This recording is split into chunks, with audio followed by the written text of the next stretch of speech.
All right. Welcome everybody. We're going to go through the partner milestones commitment. So, First up, we're going to start with I understand that I must modify my behavior. They cannot modify their behaviors. So, if our residents are upset, we can't get upset with them because they kind of feed off of our expressions. So if we get real upset, they're going to even get more upset. So we got to modify ourselves and we got to take a deep breath and we need to calm ourselves down so they will also calm down. I understand that when I meet one person living with dementia, I've only met one. They're all individuals. And this is why it's so important. We're individualizing everybody's care plans and their chatter bags and all their programming supplies because they are all individuals. What I like is not going to be something the next person likes. Maybe I love jazz music and the next person, just they're more of like a classical music. So we got to make sure we're truly individualizing everyone's care. I understand reality as they see it is the reality I must work with. So let's just say that outside it is 90 degrees and you are just sweating. You come in and you're just hot, hot, hot. And you look over and there's a little lady sitting there with maybe five sweaters on and they're just freezing. And she's sitting underneath an air conditioning vent and she looks at you and says, Boy, I need to get my Christmas presents. It looks like it's going to snow. I know Christmas is right around the corner. We don't argue with them. We're going to step into their reality. And she'll say, do you think it's going to snow? We don't say no. It's July. It's 90 degrees. Aren't you hot? We don't go into all of that. We'll say, you know what? It might. How about we come over here and we move them away from the vent and we start talking about maybe flowers and maybe something with the spring. Um, but we want to make sure that we're getting into their reality and we're not forcing them to come to ours. I understand that they are always right. Please never try to argue with somebody with dementia. You will lose fiercely. Understand that they are right because in their reality, it is so true. So we can redirect during this time, but we always want to make sure that we are not arguing and fussing with those folks. I understand working with persons living with dementia, there's no rules. Rules only apply to people who can remember them. So let's say that you're busy and this resident keeps on getting out of her chair and she's just not safe doing so. Don't expect her, don't walk over there and say, hey, you need to sit there and use your call light if you want to get up, and then simply walk away. Because a few seconds later after you walk away, guess what? You gave her a rule that she doesn't remember and she's going to get right backed up. So this is a perfect opportunity to get her involved in something else. So she does sit still until you can get right back. Make sure that person is in visual to make sure that she's being safe at that time. So next is I understand I can rarely change an expression. I must work with it. So if somebody's really, really upset and they really want to go home, we cannot change that expression. But what we can do, we can get them involved in something that they enjoy doing. And we're going to work with that expression. Oh, you want to go out?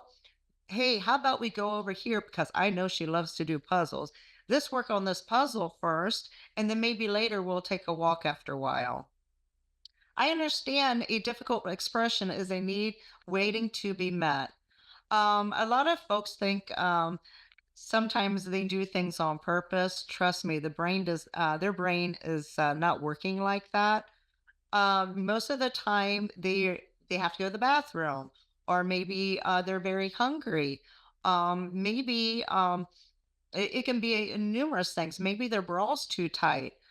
They can't verbally tell us what exactly is going on, and the only way that they can do this because of they're aggravated because you don't understand, they'll act out with an expression. So we have to be in a detective sometimes and try to figure out what is making them behave in this sort of manner. And sometimes they're just scared. They don't know where they're at.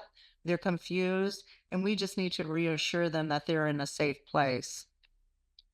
I understand those living with dementia recognize the language of kindness more than the language of words. And this is why it's so important to be a light and really and be the light is the letter B is, our body language. If we look like we're upset and we're walking fast, or maybe we're standing there with our arms crossed and looking negative, they're going to think that did something wrong. You might not say anything, but just the way that you are looking can cause them to think, "Oh, what did I do wrong?" So we want to make sure we're always smiling. We got our open arms, and we look approachable. I understand expressions are not problems, rather they are ways individuals communicate their needs. And we talked about this a few minutes ago. They're trying to tell us something, and verbally they can't. And this can cause lots of agitation. So we've got to be those detectives to try to figure out. Maybe they've just sat in their wheelchair way too long and they're starting to get sore. It could be numerous things, and we need to figure that out. I understand success for them is not doing a task correctly. Success is in doing the task. So a lot of times, we'll have them do something. Maybe wipe down the tables, and maybe it's not to our expectations, but to them they're helping. They actually did something, and we need to praise that. Or maybe they got dressed themselves and maybe their clothes don't match. Oh, we've got to be excited for them that they did that task because to them that's a huge accomplishment. I understand I must be flexible. They cannot adjust to my schedule. So folks with dementia, a lot of times they get their days and nights mixed up. And so if they haven't slept for a couple days, they might sleep all day, and we need to adjust. And they're scheduled for maybe a shower. We need to adjust our schedule and let them sleep a little bit. And maybe instead of doing that shower on first shift, we'll do it on second shift. And we need to work as a team to be flexible and adjust our schedules to their needs. I understand I will have greater success with interaction than reaction. So we got to make sure that we're not reacting to situations. Some situations can kind of look kind of scary. I had a gentleman one time, he was an electrician and he was standing on a table trying to fix the chandelier. My first gut was to, yell and run to him quickly. But luckily, I had enough sense to take a deep breath, think about how am I going to deal with the situation. So I approached him gradually.